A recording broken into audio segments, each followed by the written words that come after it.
Well, hello folks, welcome on to the channel. I'm the Custard Prophet. We're back here with our Tennis Manager 2023 save. We're following Crusty Bun at the Custard Tennis Academy, and it's the start of the 2026 season. Crusty last season completely obliterated the Junior Tour. He won three out of the four Grand Slams, and he won the finals event. So he finished top of that tree, and he has done with the Junior Tour now. He is concentrating completely on senior tennis, and well, he's in today's episode, it doesn't get much better than this. He's making his first appearance at a senior Grand Slam tournament. That's right, folks, we're back for the Australian Open. We have got a few things to show you before we get there, and quite the draw it is. But I mean, Crusty Bun, he is 39th in the world, I think, currently ranked. I might be slightly wrong with that. 40th.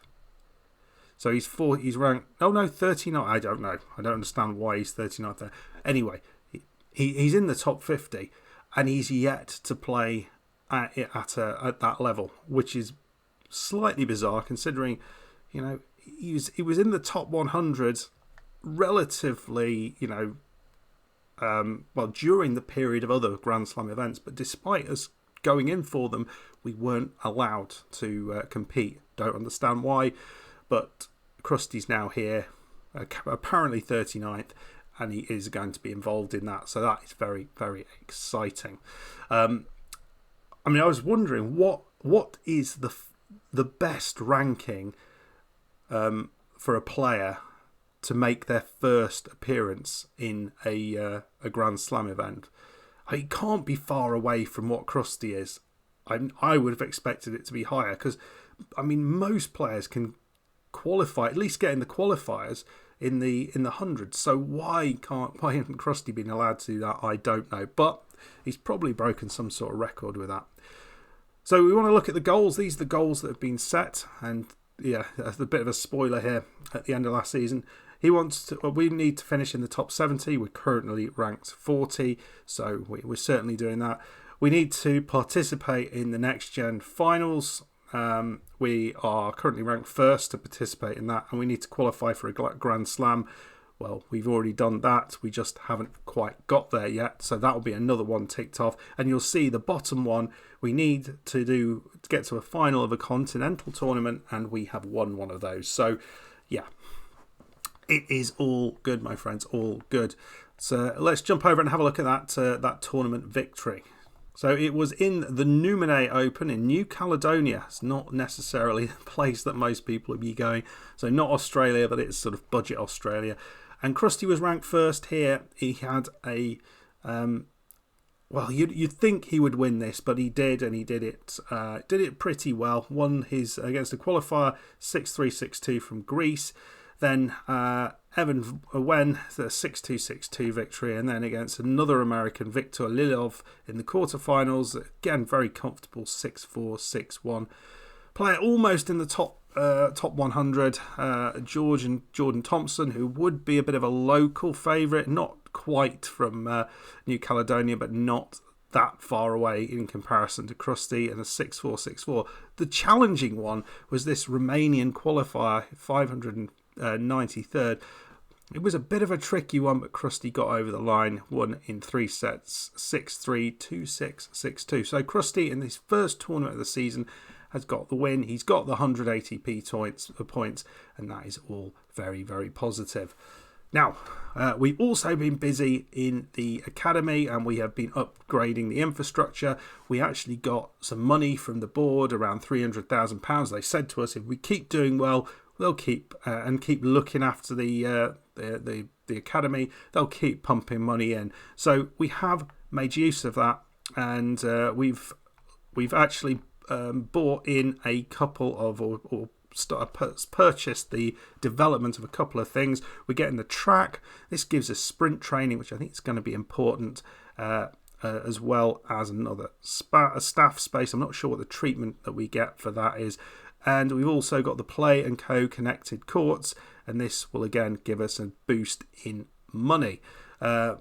On top of that, we bought in the next level for the stores, which will give us another boost. So we're actually boosting the money that we're going to be getting in every month, and just getting to that position where we can afford to have a second player in the academy. Because I think at the minute, if you're bringing in a second player, you need one, maybe two coaches, you need a trainer, you need a physio.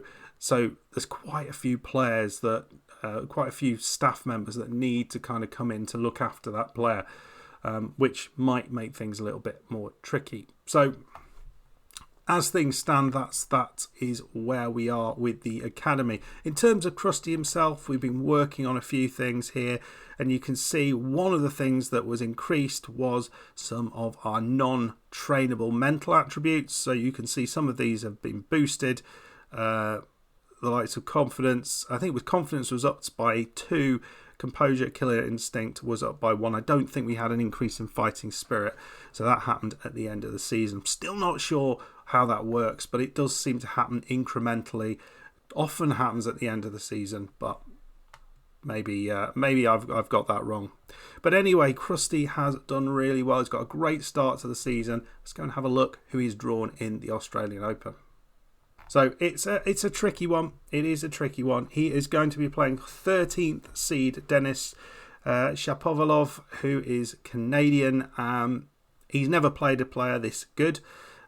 He is ranked well above Crusty. So, you know, it's going to be a challenge to get anywhere near this player. We've got to do it over 3 sets, which make it even harder. But if we get through it,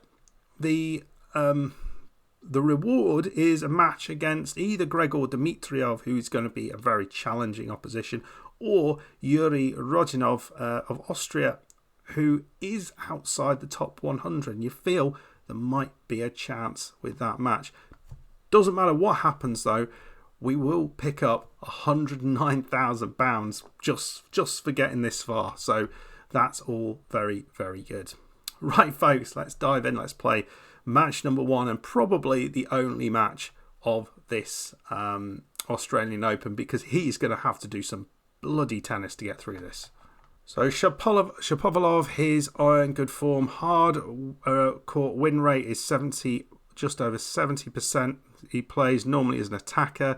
Doesn't really suit us. He's got good forehand accuracy, agility and reflexes. And just look at his little spider chart. It's quite nasty one. So high return intensity to get a great chance. We've already got that there. The return intensity up for this one. Let's see how we go. This is going to be hard, really, really hard. I mean, Crusty, you see, has got a 90% record season stats. I guess that covers sort of from some point, well, maybe the whole of last season as well to this point. But he's been playing weaker opposition, so this goes well beyond anything Crusty's ever faced. Let's get into it. So he's actually looking incredibly good in terms of his mental state. He's determined, reassured and enthusiastic. I think we might focus on that relaxation, because I think we can get that up a bit. The ranking doesn't make you win. You all have chances. Upped his relaxation, just reacted positively. This could easily be a 3-set whitewash. I don't know how he's going to go up against a player of this outstanding quality. Well, it's all gone to serve, but Shapovalov has a chance here on Crusty's serve. He hasn't quite. He's been doing better. Crusty has won, I think, 3 points on his serve. He's won a lot more on Crusty's serve, but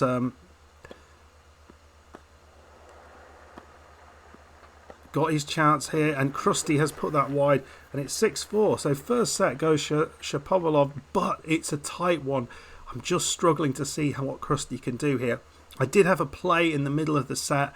I increased Crusty's aggressiveness on Shapovalov's first serve, because he wasn't really getting any joy out of that. You can see here, first serve point 11, 100% for Shapovalov.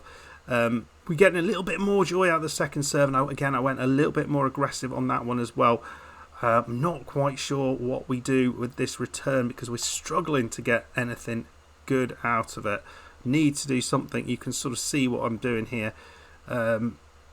yeah, it's hard to know what the best approach is. So maybe we change the way we're doing things. We are going deep, so maybe we just go cross court, try and put him on the back foot. Not sure at all. Let's see if that makes a difference.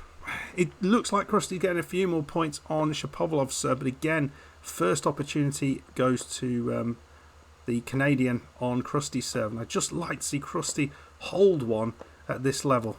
He's well, there we go, it's back to deuce. Still 2-1 to Shapovalov. I mean, there is a lot of learning Crusty's got to do, and to be fair, a lot of learning we've got to do as a team to set Crusty up for what the best way of doing this is.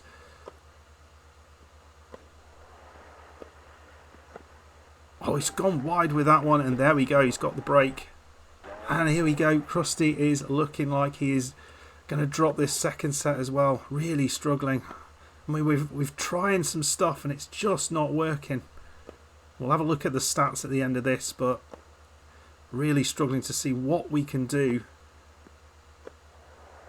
to better this guy. I mean, he's finding the lines beautifully. Crusty's trying his best, but he seems second best in terms of a number of things. And when Shapovalov hits the line like that, Crusty's really in trouble. So, second set to the Canadian. And you can see here, he is absolutely dominating the number of points won. Crusty has only won 50% of his serve, whereas Shapovalov 16 out of 21. So it is challenging. Just 5 return of serves won. Crusty's got himself an ace. Good first serve percentage. But only 57% of those first serves he's got in, he has won. Do we have to go a little bit more aggressive on that first serve?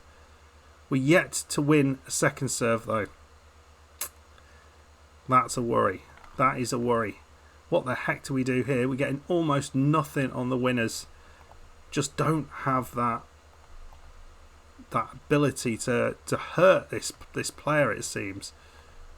So again, we're upping the risk in the rally, hopefully going for a few more, get a few more winners. We've also increased the likelihood of hitting a drop shot, and I think maybe that's probably a good thing because we can just, alter how he's, put some doubt into his mind as to what sort of shots coming up.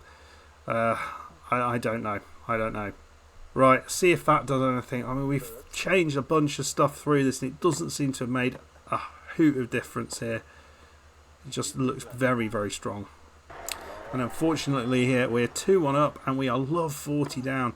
Yet to see a break. We're yet to get to a deuce on Shapovalov's serve. So, yeah, it's a problem. I haven't seen a break point.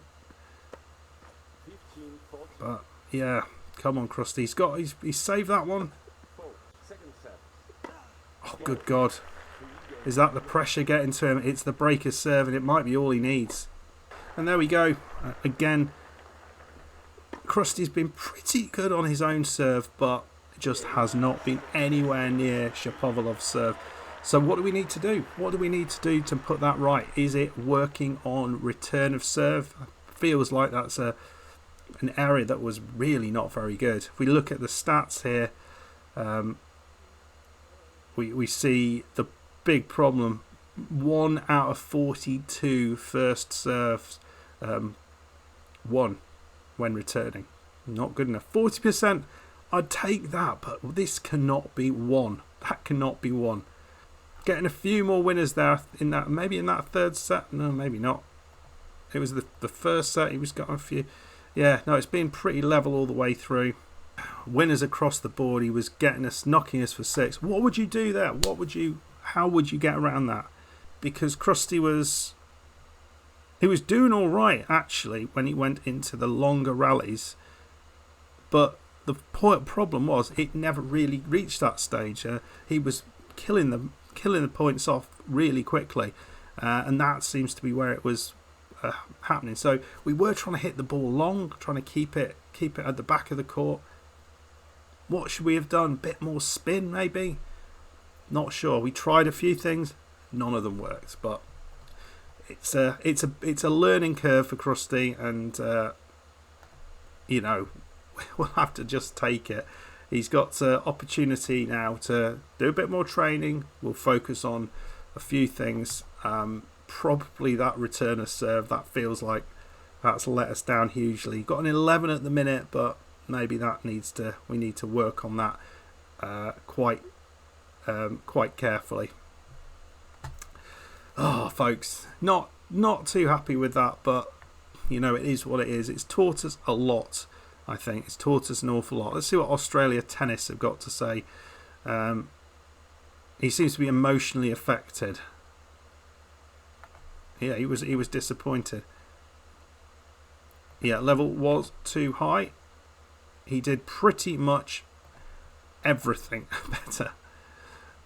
What did we take away from Crusty Bun's experience? He was the best player on the court. So what can we do there? We need to be better. It's all we can say out of that. Anyway, folks, well, what we can say is we've got a nice load of money from that. £100,000. The Crusty, I think we get about 30 grand of it. That's fine. Would have loved to be a little bit more competitive, but we know we've got a little bit more work to do against these really good players. I'd love to have your thoughts on what to do about these really, really good players. How do we set it up to be a little bit more competitive, a little bit harder to beat? You know, how if this was FM, we might have some defensive midfielders on the pitch. We might, bring the lines a little bit closer together, the forward and attacking defensive lines a little bit close together, so that they don't have a lot of room to play in. You know, we might try a few of those things, but I don't know what to do here. I'm a bit confused. Anyway, folks, hopefully we'll be coming back for another tournament where things might go a little bit better. But Crusty has played now in his first Grand Slam event. He's learnt a little bit. He's a bit more humble. He knows he's got work to do. Well, hope you enjoyed it. If you did, hit the like button, subscribe if you're new. I'll see you for the next one. Goodbye.